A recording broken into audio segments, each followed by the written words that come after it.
Miami.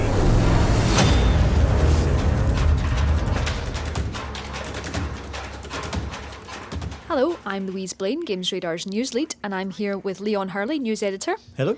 And we are talking about Mad Max. Leon's been playing for review. I've played a little bit, so let's talk about our trip to the wasteland. Let's talk Max. Yes, really good. I wouldn't say surprised, because the Avalanche, who do Just Cause, do good stuff. But I enjoyed it a lot more than I was expecting. And also, they sent review code really late, so I played it really sort of condensed, basically just solidly for 3 days. Which normally is a kiss of death for, like, if you have to just sit there and play a game until it's over, it's usually horrendous. But no, it's really good. It's a really large open world. You're sort of rattling around in this car that you're progressively upgrading and sort of smashing convoys off the road, fighting in these sort of bases.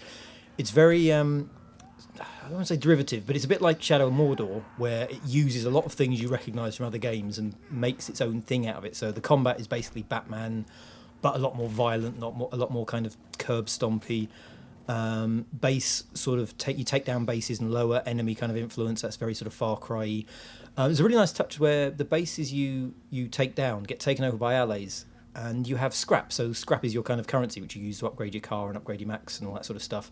And as you take over more bases, they regularly pay you kind of scrap. Okay. So the more bases you take down, the more sort of income you have. And every now and then it will go like allied bases have paid you like 240 scrap, and then you can buy a new exhaust or something. I think the big question everyone has is, obviously, when I played, there was nothing really movie-esque in it. Has anything changed? Is there anything in there that says, our big... No, it's weirdly devoid from the movie. Actually, the thing that sort of kind of annoyed me a little bit is there's only about 2 or 3 Australian accents in there, and when they pop up, there's a guy called Griffer who does your upgrades, and he's this sort of weird man with a rucksack, and he sort of appears in all these sort of Aboriginal paintings, and he's got this sort of really gravelly Australian accent. Whenever he appears, and some of the other Australian guys, it immediately feels more Mad Maxy and a bit otherworldly and a bit sort of strange. And then you go visit a base and there's just some generic sort of American actor just sort of growling a bit. And which is a pity, because when I was playing, I really liked the fact that they've got a lot of the sort of feeling of Miller's World in there. They've got lots of skeletons and teeth, and it's really kind of gritty and a bit weird. Is that kind of weird stuff pervading through it?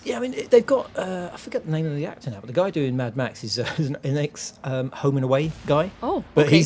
He's really good. Like, he's got that really deep throaty sort of, melodramatic kind of growl, and I liked his thing where he's like, get the car. Yeah. He fires his... you got Chumbucket as well. So this is a weird thing. You got basically Chumbucket is this kind of Blackfinger, so he's a mechanic, and he lives in the back of your car. Yeah. And he fires out harpoons, and he fires out exploding sort of spears. And he thinks you're like a god, doesn't he? Yeah, he keeps referring to you as a saint. And there's something I spent the first half of the game kind of getting really annoyed by him, and then by the end of it, I sort of quite liked him. And I sort of, when he said sort of things, I was kind of like, sort of, I don't know, happy kind of. Yeah, I liked him as a companion. He seemed someone mental to have in the back of the car. Yeah, but he sort of lets you do unhinged. stuff. Yeah, like so that you couldn't do otherwise. The car stuff works really well, where you can lock on and shoot things, and it goes into like slow mo, or you can do like just a snap fire, which just shoots the nearest thing. So you've got some really nice mechanics to play with that you sort of create all this kind of emergent sort of storytelling with. So, you might chase a convoy down, use a harpoon to pull the door off, and then you can use that to pull the guy out the car. Yeah. There's bases, when you take them down, you have to remove all the perimeter defences. So you can either spend ages kind of doing it carefully, doing some sniping and doing stuff, or you can just drive past Hell for Leather and like fire this harpoon out, just pull things down. I couldn't find ways to sneak. They were like, when I played it, they were like, oh, you can sneak in here. But what I actually did was roared up, yanked down all the towers, and then ploughed down the door. Yeah, ploughed through the door. You can find little gaps. I found one where I didn't do any research, because you can scout it out and sort of look through binoculars and you find all the things. I didn't do any research. I just found a gap around the back, snuck in, and then you fight all these people, and you've either got to blow up, as a rule, it's usually blow up all the fuel tanks, and then you own the base. Some of them, they're called top dog bases, where you have to fight like a guy at the end. Yeah. And it's always a sort of like kind of the same base, and it's always the same boss when you do the boss ones, with just different coloured sort of faces and hair and stuff.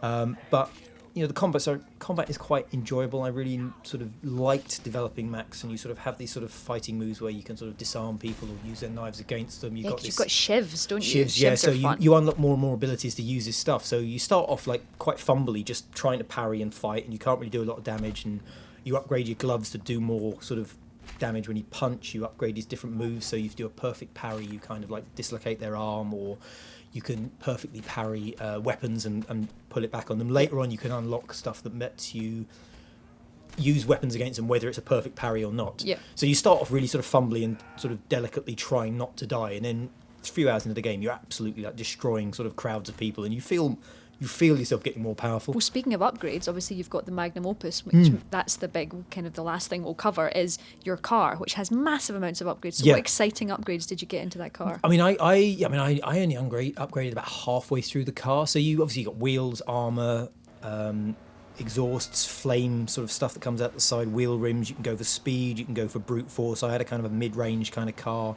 I had loads of boarding spikes because people jump off their cars onto yours, and it's a pain when you're driving along and they're sort of smacking you through the windscreen. So I've covered my car in spikes. Nice. I mean, I got to the end of the game, so I finished the game yesterday, like an hour before the review went up. Yeah. And it was about 39 hours worth of playtime, and I'd only done 38%, something like that.